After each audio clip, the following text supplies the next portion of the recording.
G'day, I'm Darryl Anderson and I'm on a road trip at the moment around the country talking to farmers about their experience of a thing called an Environmental Management System, or EMS. Now you might think that sounds like another neat way for outsiders to stick their nose into your business, but as I'm talking to these guys, it's becoming clear that apart from providing you with some worthwhile recognition of your environmental credentials, an EMS is actually a really useful tool for protecting your assets and achieving long-term productivity. Anyway, why don't you come along with me?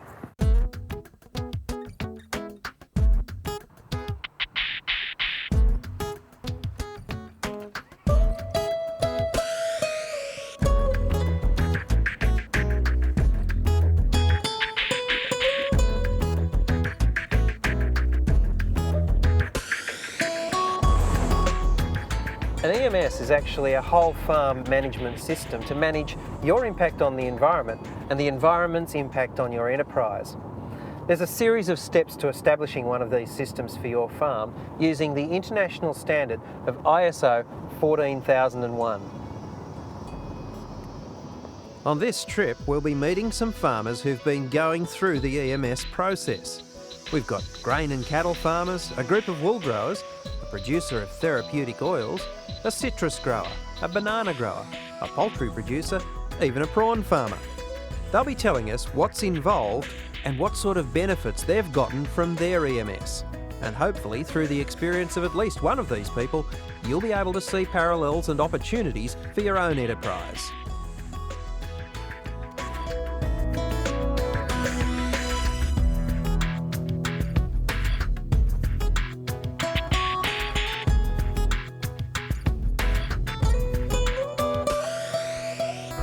I'm after business sustainability, and if I continually look at what I want out of the EMS and what I want into the future, it's to be able to maintain our business against whatever is coming, and that could be environmental sustainability, it could be business sustainability, generally financial.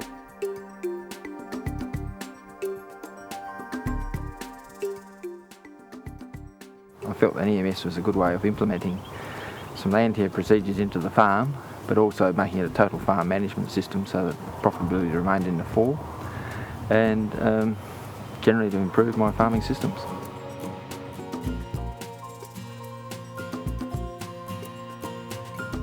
I think the transition into an EMS was a logical transition based upon the fact that there was already a quality management system in place and that there was a general philosophical move by the owners and the managers of the property towards improved environmental management.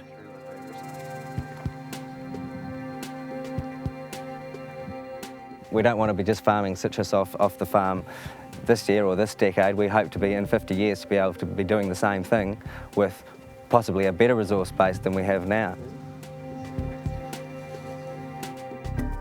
I was growing my bananas different than what industry was growing them, and I wanted to be able to market my product and for everybody to recognise that what I was all about, what we were trying to achieve.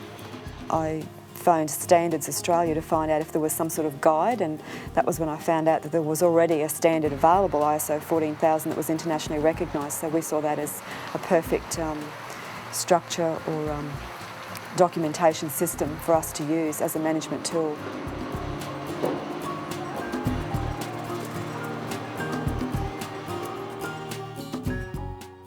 The main reason was to be able to demonstrate to outsiders that we were serious about our environmental performance.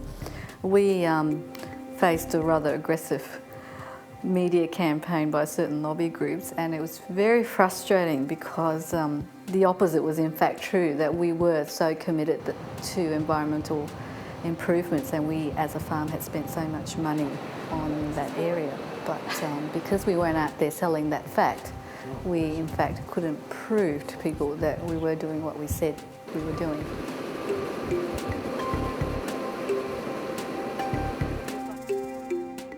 I can see down the track market access will probably be a big essential. If you can't justify that what you're doing is ecologically sustainable, then you will lose access to some markets.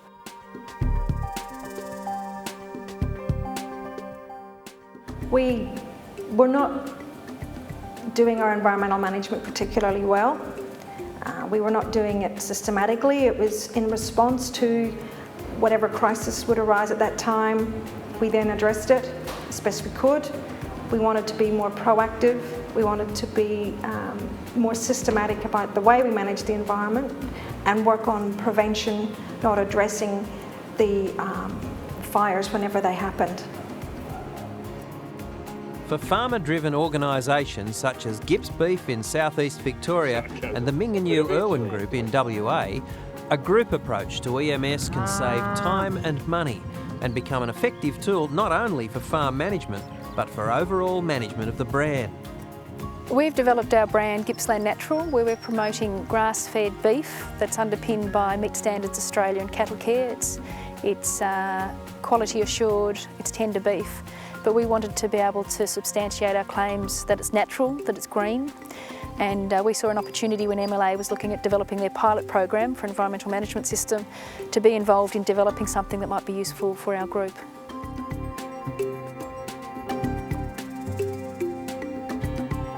We, I suppose, identified EMS as an opportunity to, do two things. One, refocus our interest on the environment, and two, to potentially, I suppose, promote the good things that the group are doing and potentially, be able to reap market rewards for that in the future.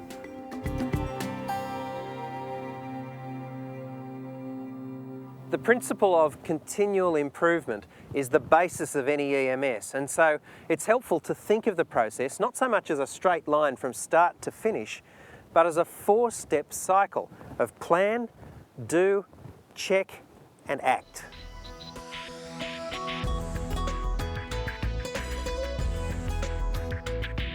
In planning an EMS, one of the first steps is to determine your current environmental performance.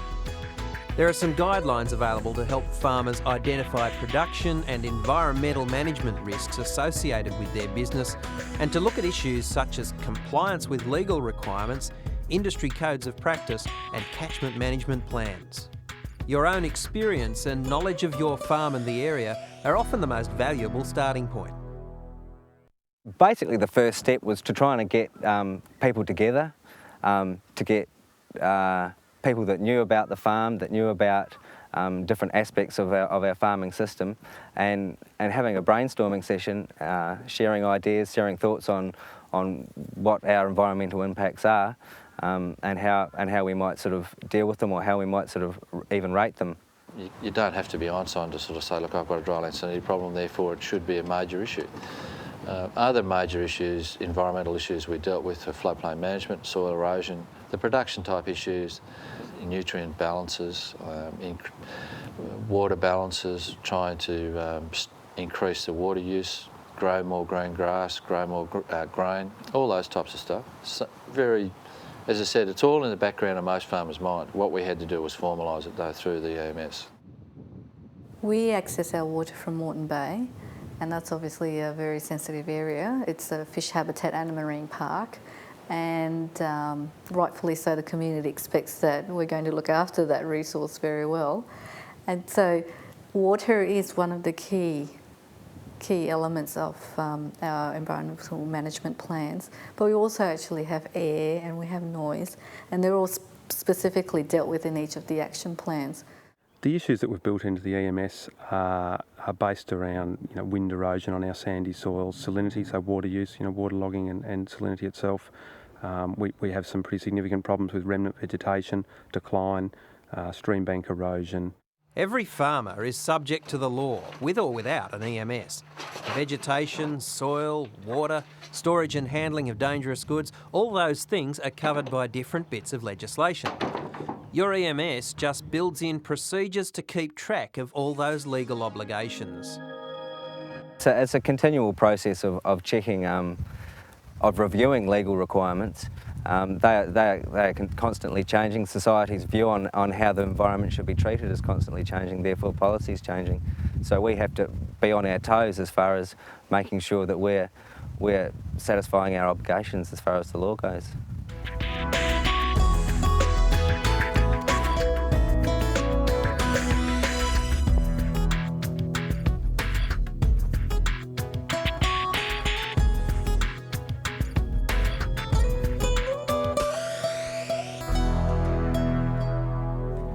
Once your self-assessment is completed and the issues of concern identified, the next part of the process is to determine your priorities and to develop your plan of action.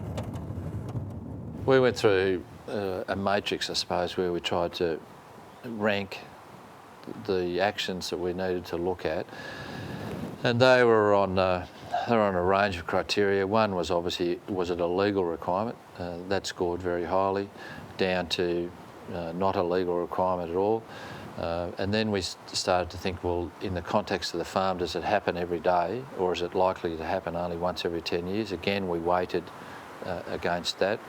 And thirdly, we sat down and thought, a lot of these things are going to take a lot of time and money to fix. Some things we can do tomorrow. They're not going to take a lot of effort. And we weighted our actions on those three criteria. The beauty of an EMS is that it's flexible and can be set up to incorporate your existing systems that deal with issues such as occupational health and safety and product quality assurance. What we have elected to do is use the ISO 14001 framework, but at the same time we've added the flavour and if you like, some of the language from the quality assurance programs that about 1/3 of our working group are quality assured against, which is SQF 1000/Great Grain.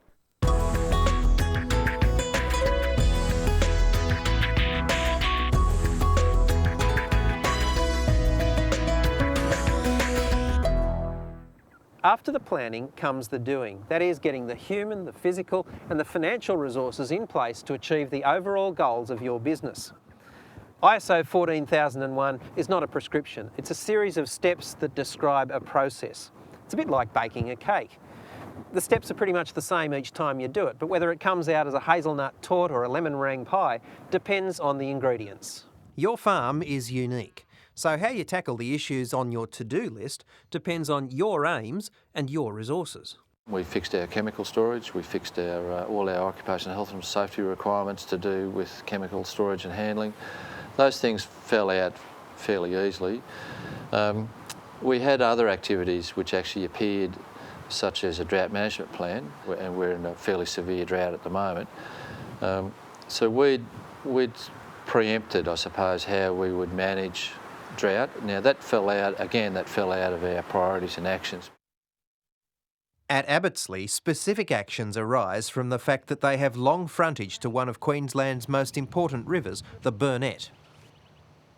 Well, the cattle used to wander up and down this hillside, and they eroded the land so badly that's just become like a great big dent in the land. A big gully, was it? Like a big gully, yeah. And what we've done is filled it in and replanted and trying to stabilise the hillside here to stop it eroding anymore. Yep.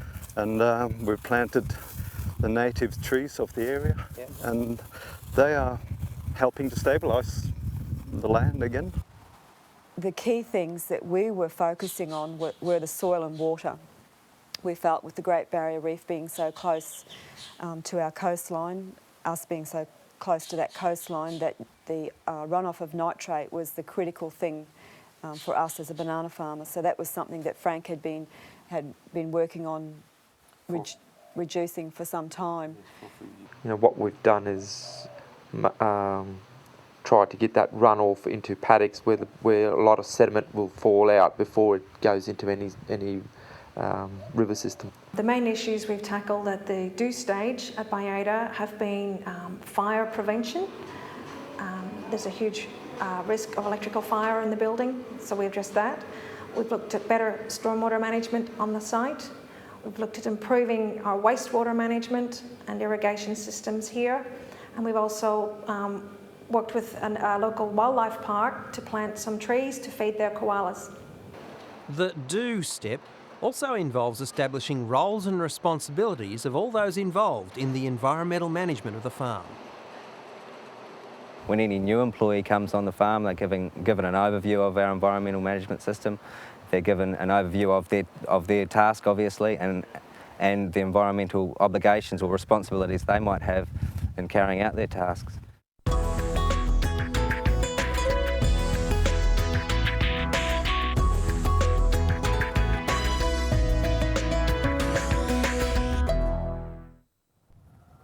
no point developing and implementing a system unless you also check to see how it's performing.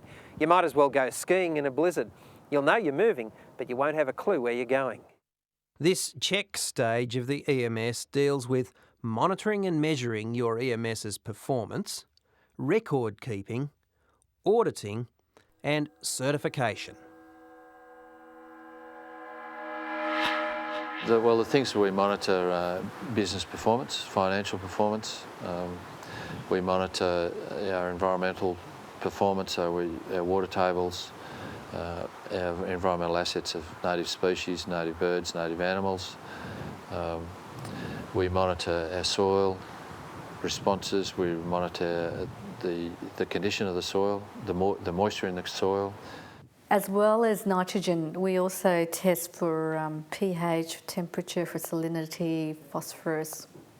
There's a few of the other indicators.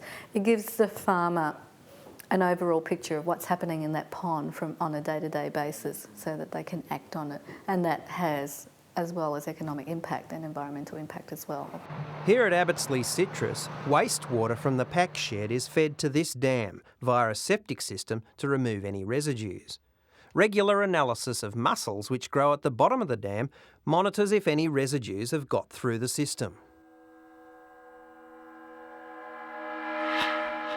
The records we keep as part of the EMS process are electricity bills and usage, water usage, complaints, the number of complaints and type of complaints that we receive, water sampling, stormwater sampling. Some of these are kept in a form, on a written form that's done by the people doing the monitoring. Others are put into a database, and from that we generate graphs that we can put up around the building to let the staff see how our monitoring is progressing and how our targets are being achieved and met. I want to cover as many of my responsibilities across the farm as possible in the same management system. The EMS has actually allowed us to do that, which is, I suppose, a very positive out of the whole thing as well, in that it becomes more than an environmental management system, it becomes a whole farm system, and that farm system then deals with all our requirements, which is occupational health and safety, product safety and environmental safety. It's a joint effort with regard to record keeping. Frank does most of the production side of it and I do all the administration side. It's computerised and manual. In situations where it's not viable to have the person that's doing the monitoring use a computer, it's done on manual and then it's then converted later to computer records. Fortunately, our family have taken photographs from a long time ago, and with that, that's one of the ways we are recording how we're going, and it's pleasing to know that there are areas, photographically anyway, that have improved in the last 50 years as opposed to declined.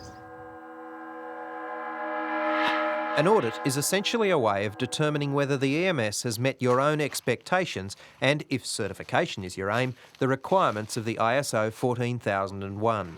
For some, the internal audit that's part of any EMS might be all that they need. We do an internal audit and then we also sit down and do a very comprehensive management review. I mean, we have management meetings almost on a weekly basis talking about what we're doing environmentally. But that becomes a lot more formal at the end of the year when we look at that as a management review.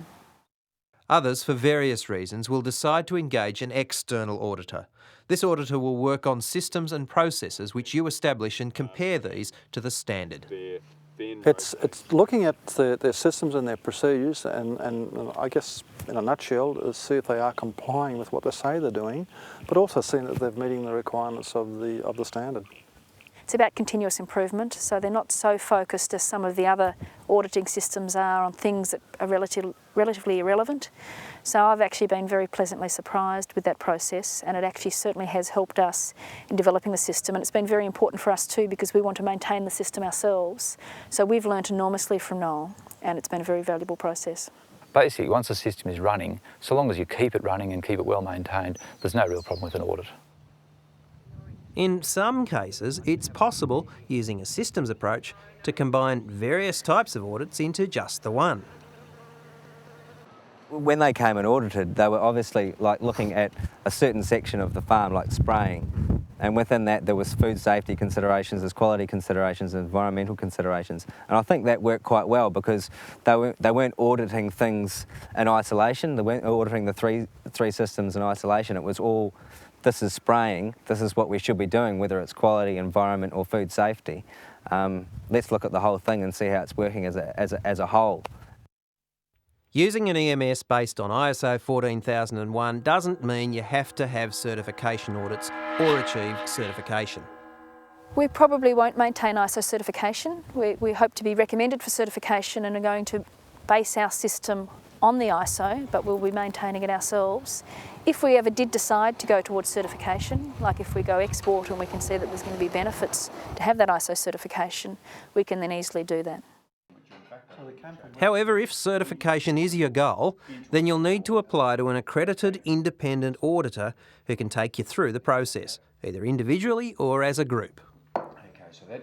The first step in the process, if you like, is to go through and once they complete the application, it may be 6 months or it could be up to 2 years before they actually believe they're ready for certification. We would come through and then do a documentation review and pre-audit. We just thought, well, let's do it. And we actually jumped from the pre-audit into the certification audit very quickly from there. We were very hesitant to get into the certification, but once we went through the pre-audit, it was easy from there on. ISO 14000 is not a performance-based standard other than compliance with legal obligations, legal requirements. But then it's up to the organisation to define what other requirements they wish to comply with. So codes of practice, for example, West Gippsland Catchment Management Plan. There are many auditors accredited to carry out EMS certification. It'll be up to you to decide who to use. We had two environmental auditors who had a lot of expertise, who had a lot of exposure to other companies, and we were able to pick their brains as part of the whole process and also glean a lot of improvements that we could make to our system in continually improving it and also getting value for our money. Group certification is an attractive option for some farmers. Not only does it make the process more affordable and less time-consuming, it also builds peer support and creates a rich resource of combined knowledge and experience. For farmers who share a common market brand, group certification is a sensible way to go. We've been working with 4 other farmers now since the beginning of this year, and they've started changing their production protocols to come on board to grow Pacific Coast Eco bananas. And we're hoping that by the end of this year that they'll be ready for certification. So that's where we'll go and do group certification.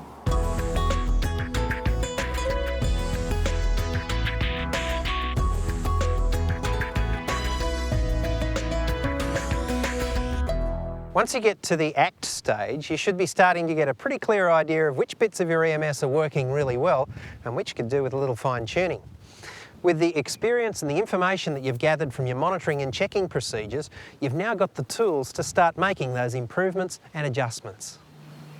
I think the areas that we found where we were weak was that when we first set the objectives and targets for the initial projects, we had been probably too broad or too general in what we were setting out, and then when we came to assess how we were going, without very specific and measurable targets, it was difficult to track your progress. So in the new projects that we've set up, we've been much tighter in setting objectives and action plans that you can actually say, yes, there's a list of tasks that we can say we've done. We've made mistakes, and we'll continue to make mistakes. I mean, we're not perfect, but that's what's great about having ISO 14001. Our system picks up those mistakes, and we can address them as soon as possible. It's not such a reactive process. We can at times even anticipate a problem through the environmental review process that we go through.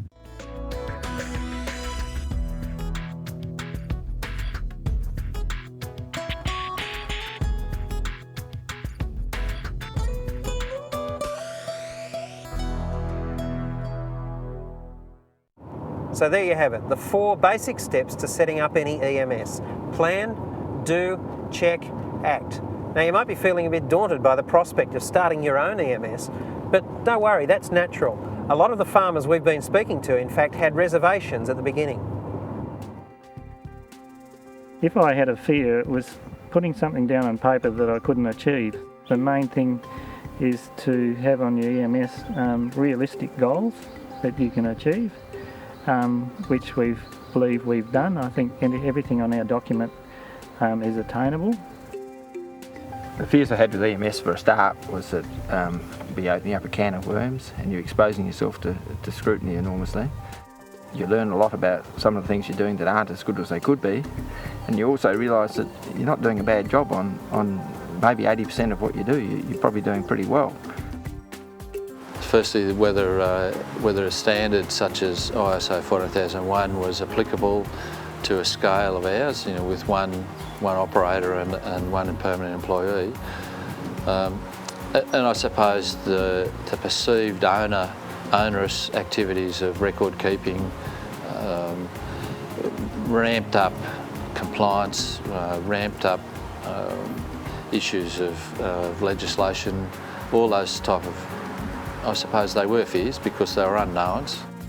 Over time, I'd have to say that my fears have not been founded, and it's been beneficial to the farm, and it's also been extremely interesting. I thought it might impact on how we actually went about producing the tetra oil, as our farming methods and whatnot might have been compromised. We've been able to firstly do the job better, and that's improve yields and production goals, and do those cheaper.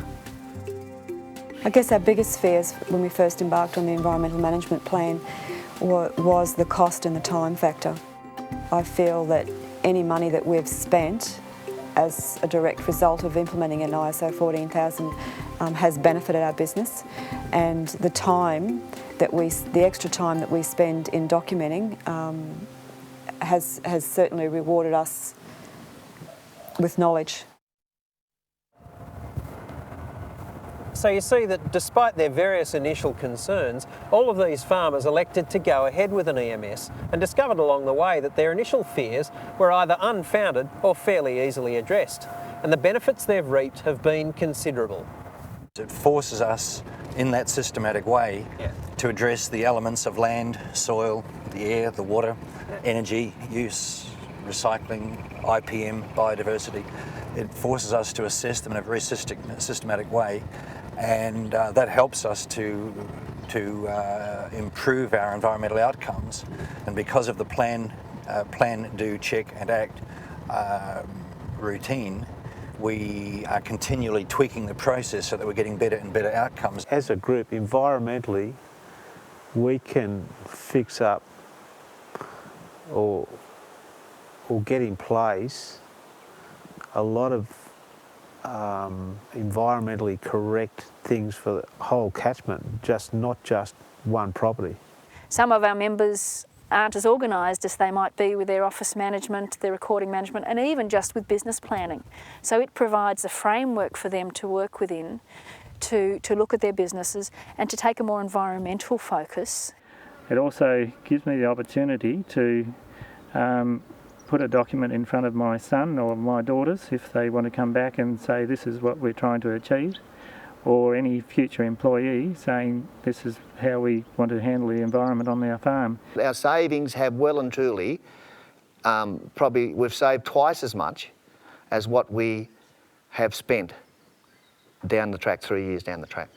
We used to spend roughly about 200,000 on insecticide alone, and now last season we were lucky to spend 30. Another ancillary benefit is that it's a really good training tool for us, because we will have a manual that we can induct all new employees with, and we can say to them this is exactly how we do each of the procedures on the farm, and so there's really no excuses for doing it wrong.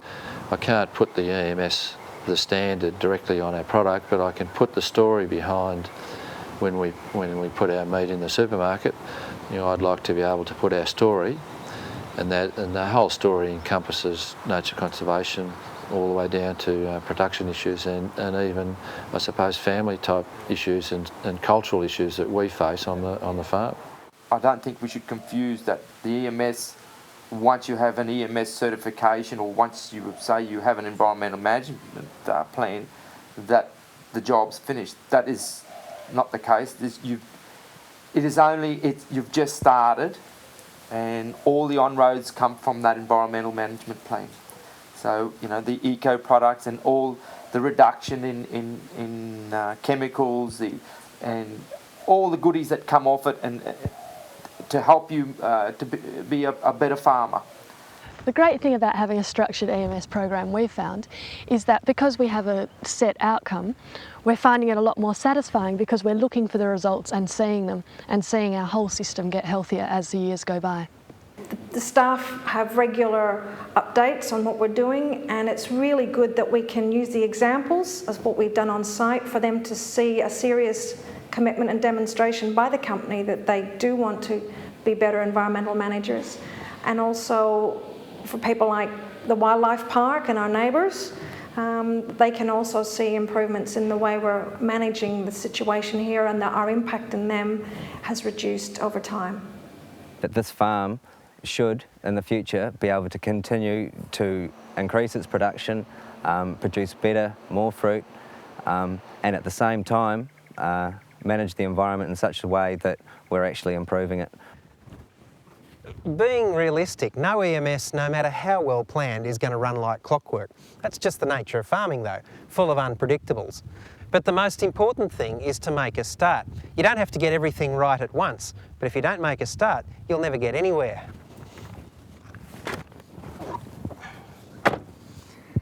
Every farmer I've spoken to on this trip has kept in mind throughout the whole EMS process their one ultimate aim, and that is to improve their productivity while protecting their most precious assets. I hope you've got as much out of this trip as I have. That's all from me, but I'll leave Jim McDonald with the final word. The reason that we've gone into an EMS and the reason that we're starting to think seriously about our environmental assets is that I know if us as a family want to stay farming, we have to look after our environmental assets, because if we don't, we won't be in business.